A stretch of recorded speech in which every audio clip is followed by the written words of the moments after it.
സ്നേഹിതരെ, സദൃശവാക്യങ്ങളുടെ സമഗ്രമായ ഒരു പഠനത്തിൽ ഏർപ്പെട്ടിരിക്കുകയാണല്ലോ നാം. ഇന്ന് അല്പസമയം ഒരുമിച്ച് ധ്യാനിക്കുവാനായി സദൃശവാക്യങ്ങൾ 15-ാം അധ്യായം അതിൻ്റെ 10-ാം വാക്യത്തിലേക്ക് നമുക്ക് നമ്മുടെ ശ്രദ്ധയെ തിരിക്കാം. സന്മാർഗം ത്യജിക്കുന്നവർക്ക് കഠിന ശിക്ഷ വരും, ശാസന വെറുക്കുന്നവൻ മരിക്കും. ജീവിതയാത്ര സന്മാർഗത്തിൻ്റെ പാതയിൽ ആയിരിക്കണം എന്നുള്ളതാണ് പ്രതീക്ഷ. എന്നാൽ പല കാരണങ്ങൾ കൊണ്ട് ഒരു വ്യക്തി സന്മാർഗത്തിൻ്റെ പാത വിട്ട് അപകടത്തിൻ്റെയും ദുർമാർഗത്തിൻ്റെയും പാത പിന്തുടരുവാൻ ശ്രമിക്കുമ്പോൾ ആ വ്യക്തിക്കുള്ള മുന്നറിയിപ്പാണ് ഞാൻ ഈ നൽകുന്നത്. സന്മാർഗം ത്യജിക്കുന്നവർക്ക് കഠിന ശിക്ഷ വരും എന്നുള്ളത്. തുടർച്ചയായ ശാസന ഒരു വ്യക്തിയുടെ നന്മ മാത്രം ഉദ്ദേശിച്ചാണ് ഉള്ളത്. എന്നാൽ ആ ശാസനയെ ഇഷ്ടപ്പെടാത്തവൻ, ശാസനയെ വെറുക്കുന്നവൻ മരിക്കും എന്നാണ് ഞാൻ ഈ വിവക്ഷ ചെയ്യുന്നത്. ശിക്ഷയും ശാസനയും ശാസനയുടെ ഉദ്ദേശ ലക്ഷ്യങ്ങളും ഒരു വ്യക്തിയെ ഉപദ്രവിക്കുക എന്നുള്ളതിനേക്കാൾ ഉപരിയായി ഒരു വ്യക്തിയുടെ ശുദ്ധീകരണം ലക്ഷ്യമാക്കിയുള്ളതാണ്. ഒരു വ്യക്തിക്ക് ജീവിതത്തിൽ തിരുത്തുവാൻ അവസരം ഒരുക്കണം എന്ന് ആഗ്രഹിച്ചിട്ടുള്ളതാണ്. ദൈവം വ്യത്യസ്ത രൂപങ്ങളിൽ വഴി പതറുന്നവന് താക്കീത് നൽകാറുണ്ട്, മുന്നറിയിപ്പുകളും നൽകാറുണ്ട്. അത് പലപ്പോഴും വചനാധിഷ്ഠിതമായി ലഭിക്കുന്നതുമാണ്. നിന്റെ വചനം എൻ്റെ കാലിന് ദീപവും പാതയ്ക്ക് പ്രകാശവും എന്ന് പറയുമ്പോൾ അന്ധകാരത്തിൻ്റെ പന്ഥാവുകളിൽ യാത്ര ചെയ്യുവാൻ പ്രകാശം പരത്തുന്ന അനുഭവം മാത്രമല്ല, യാത്രയിലുള്ള അപകടങ്ങളെ മുൻകാണുവാനും വചനം സഹായിക്കുന്നു എന്നുള്ളത് ശ്രദ്ധേയമാണ്. എന്നാൽ ശാസന തിരസ്കരിക്കുന്നവൻ, തിരുത്തുവാൻ തയ്യാറാകാത്തവൻ ദൈവത്തിൽ നിന്ന് നിരന്തരം അകന്നു പോവുകയും ആത്മീയമായ മരണത്തിൽ കലാശിക്കുകയും ചെയ്യുന്നു. ഉത്തമരായവരോ ശിക്ഷയുടെ അർത്ഥത്തെ, അന്തസത്തയെ ഉൾക്കൊള്ളുകയും ആ അന്തസത്തം അനുസരിച്ച് ജീവിതത്തെ ക്രമീകരിക്കുകയും ചെയ്യുന്നു. ഈ ക്രമീകരണമാണ് അനുതാപത്തിലേക്കും അനുസരണയിലേക്കും വഴിതെളിക്കുന്നത്. അനുതാപവും അനുസരണയും മരണകരമായ അവസ്ഥകളിൽ നിന്ന് വിടുവിച്ച് രക്ഷയ്ക്ക് നിദാനമായി തീരുകയും ചെയ്യുന്നു. സദൃശവാക്യക്കാരൻ അടിസ്ഥാനപരമായി പറയുവാൻ ശ്രമിക്കുന്നത് നമ്മുടെ ദൈവം രണ്ടാമൂഴങ്ങളുടെ ദൈവമാണ്, മൂന്നാമൂഴങ്ങളുടെ ദൈവമാണ്. ശാസനയിലൂടെ, ഇടപെടലുകളിലൂടെ തിരുത്തുവാൻ, പുത്തനാരംഭം കുറിക്കുവാൻ നിരന്തരം പ്രേരണ നൽകുന്ന അനുഭവം. ശിക്ഷയും ശാസനയും അതിൻ്റെ സാഹചര്യത്തിൽ നാം മനസ്സിലാക്കുകയാണെങ്കിൽ തിരുത്തലുകൾ അനിവാര്യമായ ഇടങ്ങളിൽ തിരുത്തലുകളിലേക്ക് അത് വഴിതെടുത്തുന്നു. സന്മാർഗം ത്യജിക്കുന്നവർ നാശത്തിലേക്ക് വീഴുന്നു എന്ന് പറയുമ്പോഴും ഈ പശ്ചാത്തലം മനസ്സിൽ വെച്ച് എന്തുകൊണ്ടാണ് ഒരു വ്യക്തി സന്മാർഗം ത്യജിക്കുവാൻ പ്രേരിതനാകുന്നത് എന്ന ശ്രദ്ധേയമായ ചോദ്യം ചോദിക്കുവാൻ നാം തയ്യാറാകണം. സന്മാർഗം ത്യജിക്കുവാനുള്ള അടിസ്ഥാന കാരണങ്ങളിൽ ഒന്ന് ലൗകികതയുടെ അതിപ്രസരമാണ്. ധനമോഹം, അധികാരമോഹം, സുഖലോലുപത, ഇവയൊക്കെയും വ്യത്യസ്ത ഭാവങ്ങളിൽ മാടി വിളിക്കുമ്പോൾ ആ യാഥാർത്ഥ്യങ്ങളെ ഉൾക്കൊള്ളുവാൻ സന്മാർഗം വിട്ടുപേക്ഷിക്കേണ്ട സാഹചര്യമുണ്ടായാൽ തൻ്റെ മുന്നിലുള്ള ലൗകിക മോഹങ്ങൾ സന്മാർഗത്തെക്കാൾ പ്രധാനമെന്നിരുന്നയാൾ സന്മാർഗം ത്യജിക്കുവാൻ പ്രേരിതനാകുകയും നാശത്തിലേക്ക് വീഴുകയും ചെയ്യുന്നു. ഒരു വ്യക്തിയിൽ അഹംഭാവം നിറയുമ്പോൾ, ഞാനെന്ന ഭാവം നിറയുമ്പോൾ അവിടെ വഴിതെറ്റിപ്പോകുന്നു. പലപ്പോഴും തെറ്റായ കൂട്ടുകാരുടെ സ്വാധീനം ഇത്തരുണത്തിൽ നമുക്ക് മറന്നുകൂടാ. ഒരു വ്യക്തിയുടെ ജീവിതയാത്രയിൽ കൂട്ടുകാരുടെ സ്വാധീനം വളരെ വലുതാണ്. പരീക്ഷണങ്ങളും പരീക്ഷകളും ജീവിതത്തിലുണ്ടാകുമ്പോൾ ആ പരീക്ഷണങ്ങളെയും പരീക്ഷകളെയും അതിജീവിച്ച് സന്മാർഗത്തിൻ്റെ പന്ഥാവിലൂടെ യാത്ര ചെയ്യുക എന്നത് വളരെ ശ്രദ്ധേയമായ ഒരു അനുഭവമാണ്. ചിലപ്പോഴെങ്കിലും സന്മാർഗത്തിൻ്റെ വഴിയിൽ നിന്ന് തിന്മയിലേക്ക് നമ്മെ മാടി വിളിക്കുന്നത് തെറ്റായ പഠിപ്പിക്കലുകളാണ്. ചതിക്കുഴികൾ വാരി വിതറുന്ന തെറ്റായ പഠിപ്പിക്കലുകൾ. ഇതിലേവാ എന്ന് മാടി വിളിക്കുന്ന പഠിപ്പിക്കലുകൾ.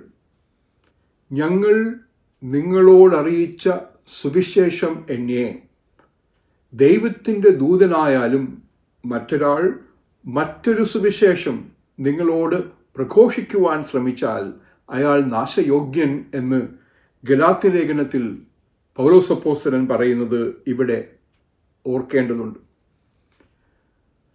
നന്മയുടെ മാർഗം, സന്മാർഗത്തിൻ്റെ മാർഗം ഒരാൾ ഉപേക്ഷിക്കുവാൻ മറ്റൊരു കാരണം തിരുത്തേണ്ട ആവശ്യകതയെ ചൂണ്ടിക്കാണിക്കുമ്പോൾ തിരുത്തുവാൻ തയ്യാറാകാത്ത അയാളുടെ മനോഭാവമാണ്. പീഡനത്തിൻ്റെ അനുഭവത്തിലൂടെ കടന്നു പോകുന്ന ചിലരെങ്കിലും തിരുത്തുവാൻ വിസമ്മതിക്കുന്നു എന്നത് ശ്രദ്ധേയമാണ്. ശീതോഷ്ണവാന്മാരുടെ അവസ്ഥയിലൂടെ കടന്നു പോകുന്നവർ ദൈവത്തിന് വേണ്ടിയൊരു തീവ്രതയില്ല, ദൈവത്തിൽ നിന്നൊരു വലിയ അകൽച്ചയുമില്ല. അതുകൊണ്ട് തന്നെ സന്മാർഗത്തിൻ്റെ വഴികൾ ചിലപ്പോഴെങ്കിലും വിട്ടു നടക്കേണ്ടി വരുമ്പോൾ സാരമില്ല എന്ന തോന്നൽ അവരുടെ ഉള്ളിൽ കടന്നു വരുന്നു. ചിലരുടെയെങ്കിലും ജീവിതത്തിൽ അതിൻ്റെ മറുവശത്ത് പാപത്തെ അഗാധമായി സ്നേഹിക്കുകയും തിന്മയുടെ വഴികളിലേക്ക് ചെന്ന് വീഴുകയും ചെയ്യുന്ന അവസ്ഥ. ദൈവവുമായിട്ടുള്ള ബന്ധത്തിൽ വിള്ളലുകളുണ്ടാകുമ്പോൾ, ദൈവവുമായിട്ടുള്ള ബന്ധത്തിൽ ദൈവത്തിൽ നിന്ന് അകന്നു പോകുമ്പോൾ അവിടെ സന്മാർഗം ത്യജിക്കുവാൻ കാരണമായി തീരുന്നു. ശാസന, ശിക്ഷ ഇവിടെ നാം കാണുന്ന മറ്റൊരു ശ്രദ്ധേയമായ പദമാണ്. എന്തുകൊണ്ടാണ് ദൈവം ശാസിക്കുന്നത്, തനിക്കിഷ്ടമുള്ളവരെ ശിക്ഷിക്കുന്നത്? താൻ സ്നേഹിക്കുന്നവരെ യഹോവ മനസ്സിലാക്കുകയും അവരുടെ ജീവിതത്തിൽ തെറ്റുകൾ കാണുമ്പോൾ തെറ്റുകൾ തിരുത്തുവാനുള്ള ദൈവീക ഇടപെടലാണ് പലപ്പോഴും ശാസന. ശാസന ആത്മീയ വളർച്ചയ്ക്ക് കാരണമായി തീരുന്നു. വിശ്വാസത്തിൻ്റെ ശോധന ആത്മീയ പരിപോഷണത്തിന് കാരണമായി തീരുന്നു എന്നത് വചനം വ്യക്തമാക്കുന്ന ഒരനുഭവമാണ്. നമ്മുടെ ജീവിതത്തിൽ അനുസരണ വളരുവാനായി കഷ്ടതയിൽ അനുസരണം പഠിച്ച ക്രിസ്തു മാതൃക കാട്ടിത്തരുന്നത് മറന്നുകൂടാ. ശാസന ജ്ഞാനം വളരുവാൻ സഹായിക്കുന്ന അനുഭവമാണ്. ദൈവത്തോടുള്ള താഴ്മയും വിനയവും വിധേയത്വവും വളരുവാനുള്ള പശ്ചാത്തലമാണ്. ശാസനയിലൂടെ സ്വയം നിയന്ത്രണം പഠിക്കുവാൻ നമുക്കാകുന്നു. അരുത്, ഇനി വഴിതെറ്റിപ്പോകരുത് എന്ന് സ്വയം തീരുമാനിക്കാൻ, ആ തീരുമാനത്തിൽ പരിശുദ്ധാത്മശക്തിയിൽ ആശ്രയിച്ച് ഉറച്ചു നിൽക്കുവാൻ ശാസനയോടുള്ള ശരിയായ പ്രതികരണം നമ്മെ സഹായിക്കുന്നു. ശാസനയെ അതിൻ്റെ യഥാർത്ഥ അർത്ഥത്തിൽ ഉൾക്കൊള്ളുന്നൊരു വ്യക്തി തൻ്റെ വ്യക്തിത്വത്തെ മെച്ചപ്പെടുത്തുന്നു എന്നത് നിസ്സംശയം നമുക്ക് പറയുവാനായിട്ട് കഴിയും. യഹോവയുടെ നീതിയിൽ നിന്ന് അകന്നു പോകുന്ന നാം ദൈവനീതിയിലേക്ക് മടങ്ങി വരികയും നമ്മുടെ ജീവിതങ്ങളുടെ പുനഃസ്ഥാപനത്തിന്, നീതി വിട്ടുപോകുന്ന വഴികളിൽ നിന്നുള്ള തിരിച്ചുവരവിന് അത് കാരണം ആയിത്തീരുകയും ചെയ്യുന്നു. പാപത്തിൻ്റെ ബന്ധനത്തിൽ അകപ്പെട്ടു പോകുന്ന അവസ്ഥയിൽ നിന്ന് ആ ബന്ധന പാശങ്ങളെ പൊട്ടിച്ചെറിഞ്ഞ് ജീവിതത്തിൻ്റെ വിജയപന്ഥാവിലേക്ക് കടന്നു വരുവാൻ ശാസന നമ്മെ സഹായിക്കുന്നു. ദൈവത്തോടുള്ള നമ്മുടെ സ്നേഹം അത് ആഴമായി മനസ്സിലാക്കുവാൻ, ഉൾക്കൊള്ളുവാൻ പ്രാർത്ഥന, ശാസന സഹായിക്കുന്നു എന്നത് ശ്രദ്ധേയമാണ്. എന്തുകൊണ്ടാണ് ഒരു വ്യക്തി ശാസിക്കപ്പെടുന്നത്? എന്തുകൊണ്ടാണ് ഒരു വ്യക്തി ശിക്ഷിക്കപ്പെടുന്നത് എന്നത് വളരെ പ്രധാനപ്പെട്ട ഒരു ചോദ്യമാണ്. അതിന് പല തലങ്ങളുണ്ട്. ശിക്ഷ ഒരുപക്ഷെ ഒരാൾ ചെയ്ത പ്രവൃത്തിക്ക് ഒത്തവണ്ണം തക്കതായി ലഭിക്കുന്ന പ്രതികരണമാകാം.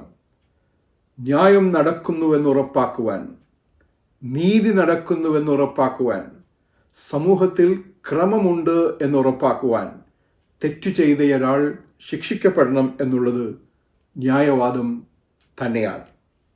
എന്നാൽ ചിലയിടങ്ങളിലെങ്കിലും ശാസനയും പരസ്യശാസനയും ശിക്ഷണവും മറ്റുള്ളവർ അത് കേട്ട് പഠിക്കുവാൻ, തെറ്റ് ചെയ്യുന്നതിൽ നിന്ന് ഒഴിഞ്ഞു നിൽക്കുവാൻ, ദുഷ്പ്രവൃത്തികൾ ആവർത്തിക്കാതിരിക്കുവാൻ സഹായിക്കുന്നതാണ്. ശിക്ഷയുടെ മറ്റൊരു തലം എന്ന് പറയുന്നത് പരിഷ്കാരമാണ്, രൂപാന്തരമാണ്.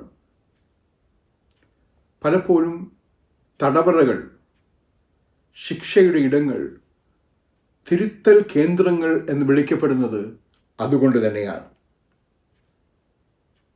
നിരോധനമാണ് ശിക്ഷയുടെ മറ്റൊരു തലം.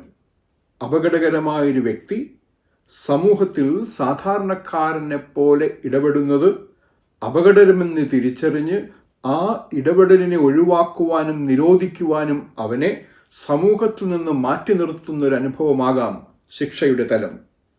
ചിലപ്പോഴെങ്കിലും അത് നീതിയുടെ, ന്യായത്തിൻ്റെ, പുനഃസ്ഥാപനത്തിൻ്റെ അനുഭവമാണ്. ദണ്ഡനമല്ല, പുനർജീവനമാണ് ശിക്ഷയുടെ ഉദാത്തമായ ലക്ഷ്യം എന്ന് നാം തിരിച്ചറിയേണ്ടതുണ്ട്. ശാസന അല്ലെങ്കിൽ ശിക്ഷ എങ്ങനെയൊക്കെ ആണ് നമ്മുടെ മുന്നിലെത്തുന്നത്? ശാസന സ്വീകരിക്കുന്നവനെക്കുറിച്ചും ശാസന തിരസ്കരിക്കുന്നവനെക്കുറിച്ചും നാം ചിന്തിക്കുമ്പോൾ ശാസന നമ്മുടെ ജീവിതത്തിൽ ഏത് രൂപത്തിൽ, ഏത് ഭാവത്തിൽ കടന്നു വരുന്നുവെന്നത് നാം ശ്രദ്ധിക്കണം. ദൈവത്തിൻ്റെ ശാസന ചിലപ്പോഴെങ്കിലും വചന ശാസനയാണ്. വാക്കുകളിലൂടെ, അത് മുതിർന്നവരിൽ നിന്നാകാം, മറ്റുള്ളവരിൽ നിന്നാകാം, അധ്യാപകരിൽ നിന്നാകാം, പുരോഹിതരിൽ നിന്നാകാം, വഴിതെറ്റിപ്പോകുന്ന അനുഭവങ്ങളുടെ, യാഥാർത്ഥ്യങ്ങളുടെ മധ്യേ മകനെ, മകളെ, അരുത്, ദൈവത്തെ മറന്ന് ഇങ്ങനെ ജീവിക്കുന്നത് അപകടകരമാണ് എന്ന് ഓർമ്മപ്പെടുത്തുന്ന ഇടപെടലിൻ്റെ ചിത്രം. ആധുനിക കാലത്ത് ശാസന എഴുത്തുകളിലൂടെ നമുക്ക് ലഭിക്കാം. നമ്മുടെ തെറ്റുകൾ ചൂണ്ടിക്കാണിച്ച് ഈ തെറ്റുകൾ ആവർത്തിക്കാതിരിക്കുവാൻ പരമാവധി ശ്രമിക്കണം എന്ന് പറഞ്ഞ് ശക്തമായ ഭാഷകളിലുള്ള ശാസനകൾ കേട്ടിട്ടുള്ളവരാണ് നാം. ചിലപ്പോൾ ദൈവവചനത്തിലൂടെ നമുക്ക് ദൈവശാസന എത്താറുണ്ട്. ചിലപ്പോൾ അത് ശിക്ഷാ അനുഭവങ്ങളിലൂടെ എത്താറുണ്ട്. ചിലപ്പോൾ ഉദാഹരണങ്ങളിലൂടെ എത്താറുണ്ട്. ചിലപ്പോൾ അത് ആത്മീക ശാസനയായി മാറുകയാണ്. അല്പവിശ്വാസിയെ, എത്രയധികം അല്പവിശ്വാസിയെ, നീ എന്തിനു സംശയിച്ചു? ശിഷ്യരുടെ അല്പവിശ്വാസത്തെ ശാസനയോടുകൂടി ഇടപെടുന്നതായിട്ടുള്ള കർത്താവ് ആത്മശോധന ചെയ്യുവാൻ അവരെ പ്രേരിപ്പിക്കുകയും അവരുടെ വിശ്വാസം വളരണമെന്ന ആഗ്രഹത്തോടെയാണ് ആ ശാസന മുൻവയ്ക്കുന്നത്. ചിലപ്പോഴെങ്കിലും ശാസനയ്ക്ക് പ്രാർത്ഥനയുടെ രൂപമുണ്ടാകും. ഇവനെ യഹോവ തിരുത്തട്ടെ. 2 തിമോഥെയോസ് 2 അധ്യായത്തിൻ്റെ 25 വാക്യത്തിൽ നാം കാണുന്നൊരു യാഥാർത്ഥ്യമാണ്. ശാസനയ്ക്ക് ചിലപ്പോൾ പ്രബോധനത്തിൻ്റെ ഭാവമുണ്ടാകാം. പക്ഷേ എപ്പോഴും ശാസന സ്നേഹഭാവത്തിൽ നിറഞ്ഞു നിൽക്കുന്ന ഒരനുഭവമാണ്.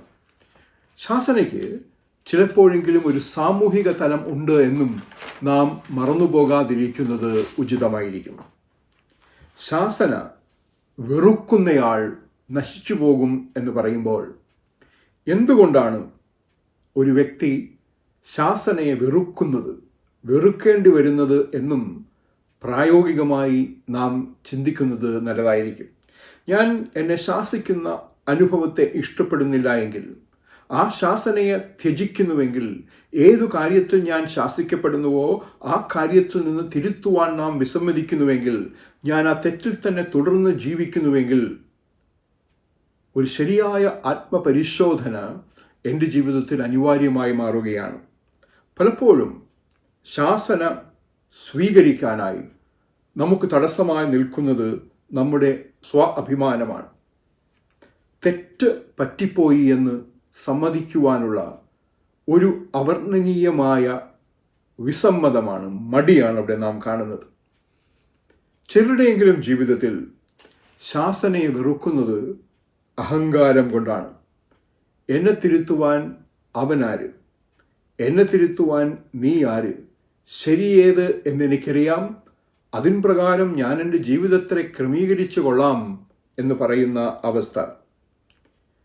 ചിലരെങ്കിലും ശാസനയെ ത്യജിക്കുന്നത് സങ്കോചം കൊണ്ടാണ്, ലജ്ജ കൊണ്ടാണ്. എങ്ങനെയാണ് തെറ്റ് സമ്മതിച്ച് നമ്രശിരസ്കരായി നിൽക്കുവാൻ എനിക്കാവുക എന്ന ചോദ്യമാണ് അവിടെ പ്രസക്തം. അനേകരുടെ ജീവിതത്തിൽ കഠിന ഹൃദയമാണ് ശാസന തിരസ്കരിക്കുവാൻ കാരണമായി മാറുന്നത്. ശാസനയെ പ്രോത്സാഹനത്തിൻ്റെ അനുഭവത്തിൽ കാണാതെ അവഹേളനമായി കാണുന്ന അവസ്ഥ, തെറ്റുകൾ അംഗീകരിക്കുവാൻ തയ്യാറാകാത്ത അവസ്ഥ, സ്വയനീതീകരണത്തിൻ്റെ അനുഭവത്തിൽ വ്യാജമായ അവകാശവാദങ്ങളോടുകൂടെ തിരുത്തുവാൻ തയ്യാറാകാത്ത അവസ്ഥ, മുൻവിധികളോടെ, അത് നമ്മെ ശാസിക്കുന്നയാളെക്കുറിച്ചാകട്ടെ, ശാസനയുടെ സാഹചര്യത്തെക്കുറിച്ചാകട്ടെ, പശ്ചാത്തലത്തെക്കുറിച്ചാകട്ടെ, വിനയമില്ലാതെ നാം ജീവിക്കുകയാണെങ്കിൽ, മുൻവിധികളോട് നാം ജീവിക്കുകയാണെങ്കിൽ, അവിടെ ശാസന തിരസ്കരിക്കുന്നവരായി നാം മാറുകയാണ്. ശാസനയെ ശ്രദ്ധിക്കാതെ അശ്രദ്ധ മൂലം തെറ്റിൽ തുടരുന്ന അനവധി പേരെ നമുക്കറിയാം. ശാസനയെ അത് ഏത് അർത്ഥത്തിൽ സ്വീകരിക്കപ്പെടണമോ ആ അർത്ഥത്തിൽ സ്വീകരിക്കാതെ തെറ്റിദ്ധാരണാജനകമായി നോക്കിക്കാണുകയും വിലയിരുത്തുകയും ചെയ്യുമ്പോൾ സ്വയം മാറുവാൻ വിസമ്മതിക്കുന്ന ഒരവസ്ഥയിലേക്ക് അത് വഴിതെളിക്കുകയും ചെയ്യുന്നു. അവിടെയാണ് സന്മാർഗം ത്യജിക്കുന്നവർക്ക് കഠിന ശിക്ഷ വരും എന്ന യാഥാർത്ഥ്യവും, ശാസന വെറുക്കുന്നവൻ മരിക്കും എന്ന യാഥാർത്ഥ്യവും നാം ചേർത്ത് ചിന്തിക്കേണ്ടത്. ശാസന തള്ളുമ്പോൾ അത് ജീവിതത്തിൻ്റെ ഗതി തന്നെ മാറ്റിമറിക്കും, ഗതിമാറ്റങ്ങൾക്ക് കാരണമായി തീരും. എപ്പോഴാണ് ഒരു വ്യക്തി ശാസിക്കപ്പെടുന്നത്? പ്രായോഗികമായി നാം ചിന്തിച്ചു നോക്കുമ്പോൾ നമുക്കറിയാം, നന്മയുടെ വഴിയിൽ നടക്കേണ്ടുന്നൊരു വ്യക്തി നന്മ വഴി വിട്ടുമാറുമ്പോൾ, നീതിയുടെ വഴിയിൽ നടക്കേണ്ടുന്നൊരു വ്യക്തി നീതി വഴി വിട്ടുമാറുമ്പോൾ, സത്യത്തിൻ്റെ വഴിയിൽ നടക്കേണ്ടുന്നൊരു വ്യക്തി സത്യത്തിൻ്റെ വഴി വിട്ടുമാറുമ്പോൾ, സ്നേഹത്തിൻ്റെ വഴിയിൽ നടക്കേണ്ടുന്നൊരു വ്യക്തി സ്നേഹത്തിൻ്റെ വഴി വിട്ടുമാറുമ്പോൾ, ആ വ്യക്തി നീതിയുടെയും സ്നേഹത്തിൻ്റെയും സത്യത്തിൻ്റെയും ന്യായത്തിൻ്റെയും വഴികളിലേക്ക് മടങ്ങി വരണമെന്നാഗ്രഹിച്ചിട്ടുള്ള സ്നേഹത്തിൻ്റെ ഇടപെടലാണ് ഇവിടെ നാം കാണുന്ന അനുഭവം. ഗതിമാറിപ്പോകുന്ന യാത്രികനെ ശരിയായ ദിശയിലേക്ക് മടക്കിക്കൊണ്ടുവരുന്ന അനുഭവമാണ് ശാസനയുടെ ലക്ഷ്യം. ശാസനയുടെ ഉദ്ദേശം എന്ന് നാം തിരിച്ചറിയണം. തടവറകളിൽ ജീവിതം ചെലവഴിച്ച അനവധി ആളുകളുടെ ജീവിത സാക്ഷ്യങ്ങൾ നാം കേട്ടിട്ടുണ്ട്. കഠിനഹൃദയരായി താൻ ചെയ്തതൊക്കെ ന്യായീകരിച്ചുകൊണ്ട് തടവറയിൽ വന്നവരാണവർ.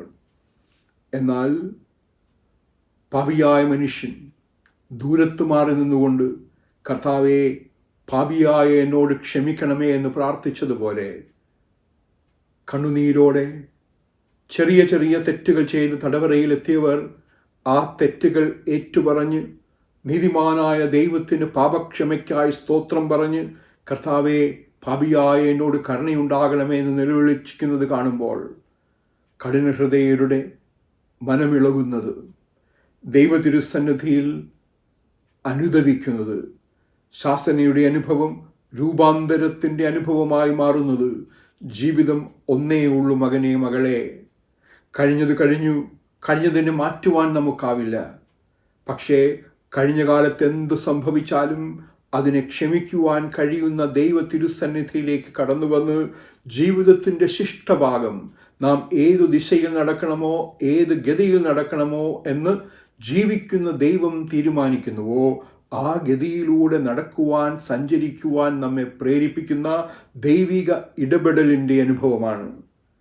സന്മാർഗം ത്യജിക്കുന്നവർക്ക് കഠിന ശിക്ഷ വരും, ശാസന വെറുക്കുന്നവൻ മരിക്കും എന്ന് അതുകൊണ്ടാണ് അവിടെ രേഖപ്പെടുത്തുന്നത്.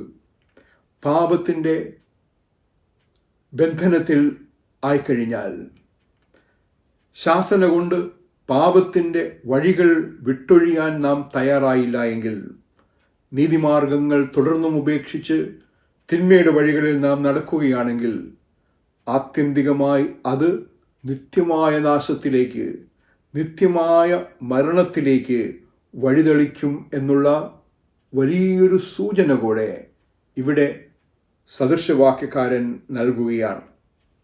അഹങ്കാരത്തോടുകൂടി സന്മാർഗത്തെ ഉപേക്ഷിച്ച് നടക്കുമ്പോൾ എനിക്കൊന്നും സംഭവിക്കുവാനില്ല എന്ന് തോന്നൽ, സന്മാർഗം ഉപേക്ഷിച്ച് നടക്കുമ്പോൾ സാരമില്ല എന്ന് തോന്നൽ, സന്മാർഗം ഉപേക്ഷിച്ച് നടക്കുമ്പോൾ ആര് കാണുവാൻ എന്ന് തോന്നൽ, ദൈവ തിരുസന്നിധിയിൽ ഒരു നാൾ ജീവിതത്തിന് കണക്ക് ബോധിപ്പിക്കേണ്ടി വരും എന്ന് പറയുമ്പോൾ അതിനെ പുഞ്ചിരിച്ച് പുച്ഛിച്ച് തള്ളുന്ന അനുഭവം, അവിടെയാണ് അഹങ്കാരം തകർച്ചയിലേക്ക്, നിത്യമായ നാശത്തിലേക്ക് നയിക്കും എന്ന് നാം ഓർമ്മിപ്പിക്കപ്പെടുന്നത്. ശാസന അതുകൊണ്ട് തന്നെ ഒരു രക്ഷാമാർഗമാണ്.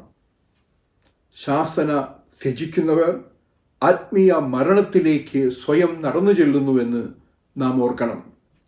സന്മാർഗം ത്യജിക്കുന്നവർക്ക് കഠിന ശിക്ഷ വരും, ശാസന വെറുക്കുന്നവൻ മരിക്കുമെന്ന് സദൃശവാക്യക്കാരനായ ജ്ഞാനി അതുകൊണ്ട് പറയുമ്പോൾ അതിൻ്റെ അർത്ഥതലങ്ങൾ നമുക്ക് നിരൂപിക്കുവാൻ കഴിയുന്നതിനപ്പുറമാണ്. സോക്രട്ടീസ് ഒരിക്കൽ പറഞ്ഞു, ശാസന ആഴത്തിലുള്ള അറിവിലേക്ക് നമ്മെ നയിക്കുന്നു. അജ്ഞത മൂലമാണ് പലപ്പോഴും നാം തെറ്റ് ചെയ്യുക. നമ്മുടെ തെറ്റിൻ്റെ പരിണിത ഫലങ്ങളെക്കുറിച്ചുള്ള അജ്ഞത, നന്മയുടെ വഴി വിട്ട് ഉപേക്ഷിച്ചെന്നാൽ എത്തിച്ചേരുവാൻ സാധ്യതയുള്ള അപകടങ്ങളെക്കുറിച്ചുള്ള അജ്ഞത, അതിനേക്കാളുപരിയായി ശാസന ഉൾക്കൊള്ളാതിരുന്നാൽ ഉള്ള പരിണിത ഫലങ്ങളെക്കുറിച്ചുള്ള അജ്ഞത. ശാസന ആഴത്തിലുള്ള അറിവിലേക്കുള്ള ക്ഷണപത്രമാണ് എന്നാണ് തത്വജ്ഞാനിയായ സോക്രട്ടീസ് പറഞ്ഞത്. മാർട്ടിൻ ലൂതർ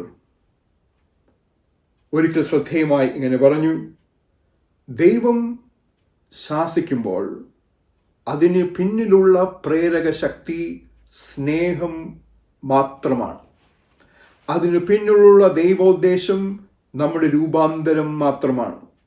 അതിന് പിന്നിലുള്ള ദൈവ പദ്ധതി നമ്മുടെ ജീവിതത്തിൻ്റെ പുത്തൻ ആരംഭം മാത്രമാണ്. അവിടെയാണ് ശാസന വെറുക്കുന്നവൻ മരിക്കും, എന്നാൽ ശാസന തിരുത്തലിൻ്റെ ഉപാധിയായി കണ്ട് തിരുത്തി ജീവിതം വീണ്ടും ആരംഭിക്കുവാൻ ശ്രമിക്കുന്നവൻ പുതുജീവനിലേക്ക്, രണ്ടാം ഊഴത്തിലേക്ക്, പുനർജനനത്തിലേക്ക് പ്രവേശിക്കും എന്നതും ശ്രദ്ധേയമാണ്. വേദനയില്ലാതെ വളർച്ചയില്ല എന്ന് റിക് വാരൻ നമ്മെ ഓർമ്മപ്പെടുത്തുമ്പോൾ ശാസനയില്ലാതെ വിജയവുമില്ല എന്ന് അദ്ദേഹം ഓർമ്മപ്പെടുത്തുകയാണ്. ജീവിതത്തിൽ നാം പരാജയപ്പെട്ടു പോകാതിരിപ്പാൻ, ജീവിത വിജയത്തിൻ്റെ പന്ഥാവുകൾ നാം സഞ്ചരിക്കുവാൻ, ജീവിത വിജയത്തിൻ്റെ പടവുകൾ നാം കയറി ചെല്ലുവാൻ ദൈവം നമുക്ക് നൽകുന്നൊരു ദാനമാണ് ശാസനകൾ എന്ന് നാം ഓർക്കണം. ചാൾസ് സ്പർജൻ ഒരിക്കൽ പറഞ്ഞു, ശാസന തള്ളുന്നവൻ കനലിൽ ചാടുന്നു. തുടർന്ന് ശാസന തള്ളിക്കൊണ്ടിരുന്നാൽ ആ കനൽ തീയായി ആളുന്നു.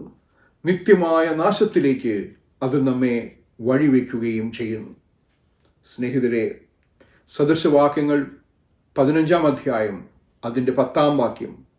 അതുകൊണ്ട് തന്നെ വളരെ ശ്രദ്ധേയമായ ചില ചിന്തകൾ നമ്മുടെ മുമ്പാകെ വയ്ക്കുകയാണ്.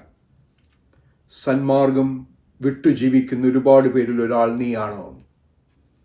സന്മാർഗം ത്യജിച്ചു ജീവിക്കുന്ന അനുഭവമാണെങ്കിൽ കഠിന ശിക്ഷ വരും എന്ന് മറന്നുപോകാതിരിക്കണം. വ്യത്യസ്ത രൂപങ്ങളിലും ഭാവങ്ങളിലും ദൈവത്തിൻ്റെ ശാസന നമ്മെ തേടിയെത്തുമ്പോൾ ആ ശാസന ത്യജിക്കുന്നവരാണോ നാം? ത്യജിക്കുന്നവരാണെങ്കിൽ നാം നിത്യമായ മരണത്തിൽ ചെന്നുപെടും. സദൃശവാക്യങ്ങൾ 15-ാം അധ്യായം 10-ാം വാക്യം. അതുകൊണ്ട് തന്നെ ഇനിയും ആഴത്തിൽ പഠിക്കുവാൻ പരിശുദ്ധാത്മാവ് നമ്മെ സഹായിക്കേണ്ടതായിട്ടുണ്ട്. ഒരിക്കൽ കൂടി ആ സദൃശവാക്യം നമുക്ക് ശ്രദ്ധിക്കാം. സന്മാർഗം ത്യജിക്കുന്നവർക്ക് കഠിന ശിക്ഷ വരും. ശാസന വെറുക്കുന്നവൻ മരിക്കും. ഈ സദൃശവാക്യത്തിൻ്റെ പൊരുൾ ഗ്രഹിപ്പാൻ സർവജ്ഞാനിയായ ദൈവത്തിൻ്റെ ആത്മാവ് എന്നെയും നിങ്ങളെയും ശക്തീകരിക്കട്ടെ. ആമേൻ.